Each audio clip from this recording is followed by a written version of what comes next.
کہ کوئی خدا ہی نہیں. یہ اور بات ہے کہ ایک ہے، دو ہے، کون ہے، اس پر الگ بحث. لیکن جن لوگوں نے کہا ہے ہی نہیں، تو مجھے تعجب ہوتا ہے کہ آخر عقل تمہاری ہے یا نہیں. عقل سے اگر سوچو گے تو پھر تمہیں مجبوراً کسی نتیجے پر جانا ہوگا. امام اعظم ابو حنیفہ رضی اللہ تعالیٰ عنہ دہریوں کے لیے کھلی تلوار تھے. دہریہ کس کو کہتے ہیں؟ جو خدا کا ہی انکار کرتا ہے، یعنی کوئی نہیں ہے، نہ بھگوان ہے، نہ خدا ہے، کوئی چیز ہے ہی نہیں، ہم خود سے چل رہے ہیں. امام اعظم رضی اللہ تعالیٰ عنہ کی بارگاہ میں ایک جماعت آئی ملحدین کی، اور وہ تلواریں لے کر کے ہی آتے تھے کہ موقع پا کر کے انہیں قتل کر دیں. ایک دن امام اعظم ابو حنیفہ رضی اللہ تعالیٰ ان کی جماعت کو آتے ہوئے دیکھا، اور اچانک آپ اپنی مجلس سے کھڑے ہوئے اور کہنے لگے میں کچھ گہری سوچ میں ہوں. وہ قریب آئے اور پوچھا کیا سوچ رہے ہیں آپ؟ کہا کہ میں نے سنا ہے کہ ایک سمندر میں کشتی چل رہی ہے اور اس پر سامان خود سے لد جاتا ہے، اور بڑی برابر منزلوں پر وہ رکتی ہے اور اپنا سامان خود ہی اتارتی ہے. نہ اسے کوئی چلاتا ہے، نہ لوڈنگ ان لوڈنگ کرنے والے کوئی مزدور ہیں.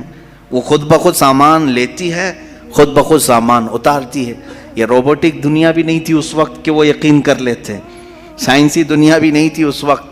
تو ان دہریوں نے کہا کیا مذاق کر رہے ہیں آپ کہ سمندر میں کشتی بغیر ملاح کے، بغیر کیپٹن کے چل رہی ہے اور خود سامان لوڈ کر رہی، اتار رہی ہے، ہمارے ساتھ مذاق کر رہے ہیں آپ؟ ہم عقل والے لوگ ہیں، آپ کی اس بات پر کوئی بیوقوفی یقین کر سکے گا؟ امام اعظم ابو حنیفہ رضی اللہ تعالیٰ عنہ فرماتے ہیں اتنی جب تجھے عقل ہے کہ ایک کشتی سمندر پر بغیر کسی چلانے والے کے نہیں چلتی، تو یہ پورے کائنات کا نظام بغیر چلانے والے کے کیسے چل سکتا ہے؟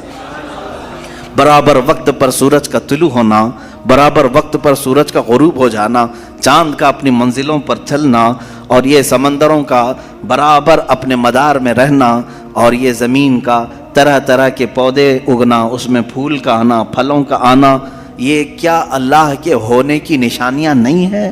کوئی تو ہے جو یہ سارا نظام چلا رہا ہے. ہاں تم یہ کہہ سکتے ہو کہ مشینیں ہم چلا رہے ہیں، پنکھے ہم چلا رہے ہیں، لائٹ ہم چلا رہے ہیں، چلاؤ دنیا کی ساری مشینیں چلاؤ. لیکن میں اگر ایک فیلڈ میں آؤں، ان دہریوں سے پوچھتا ہوں. امام شافعی رحمۃ اللہ علیہ نے کیا جواب دیا؟ میں چاروں اماموں کی بات بتا دیتا ہوں. چاروں اماموں نے رب ذوالجلال کے وجود کے متعلق کیا کیا کہا ہے. امام مالک نے تو یوں فرمایا، آپ سے پوچھا گیا کہ خدا ہے، انہوں نے کہا ہاں. کیا دلیل کیا ہے؟ کہتے ہیں کہ زبانوں کا مختلف ہونا، انسانوں کی زبانوں کا الگ الگ ہونا اور الگ الگ نسلوں کا ہونا، یہ اللہ کے وجود کی دلیل ہے. امام شافعی سے پوچھا گیا آپ کوئی دلیل دیں گے کہ کوئی ہے؟ آپ نے کتنی پیاری بات فرمائی. ارشاد فرماتے ہیں شہتوت کا درخت دیکھا ہے؟ شہتوت کا درخت آپ نے دیکھا ہے؟ شہتوت جو ہے بہت باریک باریک سے پھل ہوتے ہیں، میٹھے ہوتے ہیں، اور اس کا پتا جو ہے وہ کئی قسم کے جانور کھاتے ہیں. شہتوت کے پتے کو شہد کی مکھی بھی چوستی ہے. شہتوت کے پتے کو گائے بکریاں بھی کھاتی ہیں، ہرن بھی کھاتی ہے. یہ سب کے سب شہتوت کے پتے کو کھاتے ہیں. شہتوت کا پتا ایک رنگ کا ہوتا ہے، ایک ہی ٹیسٹ کا ہوتا ہے. امام شافعی فرماتے ہیں شہد کی مکھی اسی شہتوت کے پتے پر بیٹھتی ہے، چوستی ہے، اور اپنے چھتے میں جا کر کے شہد اگل رہی ہے. بکریاں اور گائے اس شہتوت کے پتے کو کھاتی ہیں، مینگنیاں ڈال رہی ہیں یا دودھ دے رہی ہیں. اسی شہتوت کے پتے کو ہرن کھاتی ہے.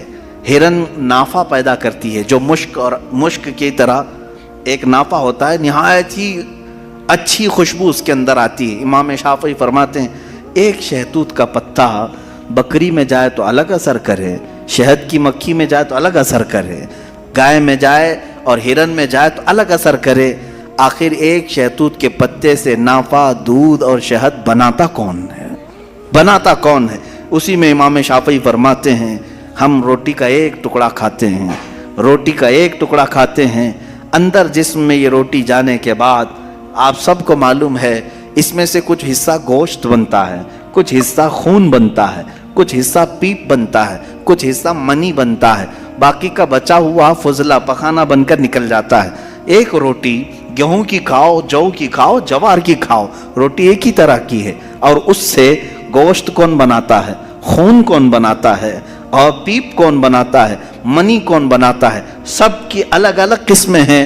امام شافعی فرماتے ہیں تمہاری ہزاروں مشینیں ایک طرف, لیکن اندر جو نظام چلاتا ہے وہ کوئی تو ایک ہے, کوئی تو ہے. تمہیں ماننا ہوگا. میں دہریوں کے متعلق کہہ رہا ہوں, جو ملحدین ایتھسٹ ہیں, جن کا کہنا ہے کہ کوئی ہے ہی نہیں, کوئی خدا ہی نہیں, تو ان سے میں کہتا ہوں کوئی بتاؤ تو صحیح, آخر یہ چلا کون رہا ہے, یہ کون چلا رہا ہے, ہمارے جسم کے اندر کا نظام کون چلا رہا ہے. اور قرآن نے انہی کی طرف بار بار اشاروں میں بتایا ہے, آیات میں, کہ کیا تم دودھ کو نہیں دیکھتے, دودھ کہاں سے پیدا ہوتا ہے. کہ اللہ تعالیٰ فرماتا ہے کہ ہم نے دودھ کو گائے کے خون اور اس کے گوبر کے بیچ میں سے پیدا کیا ہے. اس کا فضلہ گائے کا گوبر ہے پیٹ کے اندر, اور اس کا خون بھی ہے, خون نہایت ہی سرخ, گوبر نہایت ہی الگ رنگ کا, اور اس کے بیچ سے صاف و شفاف دودھ کا نکلنا. دودھ آتا ہے, نہ کبھی اس میں گوبر کی بو آئی, نہ کبھی خون کا رنگ آیا. قرآن کہتا ہے آخر یہ کون ہے جو اس طرح صاف ستھری غذا نکالتا ہے تمہارے لیے. کیا شہد کی مکھی کو نہیں دیکھتے؟ قرآن کہتا ہے جب وہ ڈنک مارتی ہے تو اس کے زہر کا کوئی علاج نہیں ملتا. شہد کی مکھی اگر ڈنک مارے تو زہر چڑھ جاتا ہے اور کئی لوگوں کی موت بھی ہوتی ہے, لیکن وہی اپنے چھتے پہ بھی تھوکے تو وہ نہایت ہی میٹھی غذا ہے, نہایت ہی میٹھی غذا ہے. شہد کی مکھی اپنا رس چھتے پر ڈالے تو وہ دنیا کی سب سے اچھی غذا, وہی اگر کسی کو ڈنک مارے تو سب سے برا زہر ہے. اعلیٰ حضرت رضی اللہ تعالیٰ عنہ نے اپنے آپ کو یوں فرمایا ہے کہ میں وہ شہد کی مکھی ہوں جس کی مٹھاس کا بھی جواب نہیں, جس کے ڈنک کا بھی جواب نہیں. یہ تو ضمناً میں نے بات عرض کی. خدا قدیر و جبار کے وجود پر میرے عزیزو ایک دو نہیں لاکھوں مثالیں